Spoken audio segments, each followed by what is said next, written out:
ये मद्रास मेल में लिखा गया आर्टिकल है, इसको पढ़ रही हूँ। मोपला विद्रोह मोपला उपद्रवियों द्वारा हिंदुओं के ऊपर किए गए अत्याचारों की दास्तान है। अगर इसे विस्तार से बयान किया जाए तो इसमें एक पूरी किताब अलग से बनाई जा सकती है। विद्रोह से प्रभावित क्षेत्र में शायद ही कोई ऐसा हिंदू होगा जो इन अत्याचारों का शिकार ना हुआ हो। इन अत्याचारों की नृशंसता का अंदाज मलाबार की स्त्रियों के द्वारा महोदया counts of readings HE the countess of reading को दी गई आप बीती में प्रलिखित होता है। इसके कुछ अंश नीचे दिए जा रहे हैं। तो यहाँ पे ये है एक डॉक्यूमेंट, अगर आप खुद से इसको पढ़ना चाहते हैं तो पढ़ सकते हैं, मैंने आपको रेफरेंस दे दी है। हे दयामयी एवं विनयशील महोदया, हम मलाबार की हिंदू महिलाएं विभिन्न वर्गों से हैं। हमारे ऊपर हाल ही में मोपला विद्रोह के रूप में अनिवार्चनीय विपदा आन पड़ी है। हम सभी महिलाएं महोदया के प्रार्थना करती हैं कि यह हमारे प्रति संवेदना व्यक्त करें और हमारी मदद करें। महोदया को निसंदेह ज्ञात होगा कि इन मोपलाओं ने पिछले 100 सालों में क्या क्या जुर्म, लेकिन वर्तमान का हिंसक विद्रोह 1921 अपने विस्तार और अपनी हिंसक वारदातों में अतुलनीय है।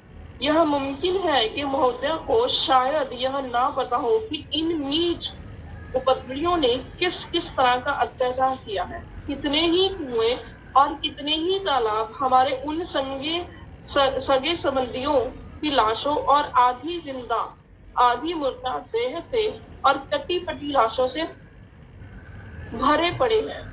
यह हिंदू जाति के वो लोग हैं जिन्होंने अपने पूर्वजों के धर्म को त्यागने से मना कर दिया। सड़कों पर और वनों में गर्भवती नारियों के शत विशत शव पड़े, उनके चीरे हुए गर्भ से बाहर निकले हुए अजन्मे मृत शिशु देखे जा सकते हैं। हमारे उन शिशुओं की लाशें हमारी आंखों के सामने हैं, जिन नन्हे नादान शिशुओं को हमारी बाहों से छीनकर हमारी आंखों के सामने कत्ल कर दिया।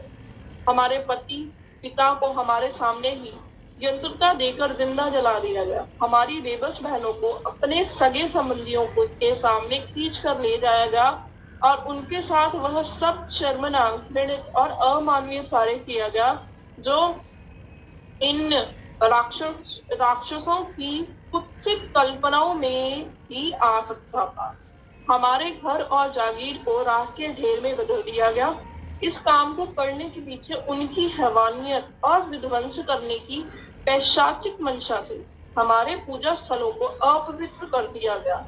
हमारे देवी देवताओं के मूर्तियों खंडित कर दी गई। उन्होंने इन मूर्तियों के गले में गाय की आंतड़ियों की माला पहनाई, जिनमें आज तक फूलों का हार होता था।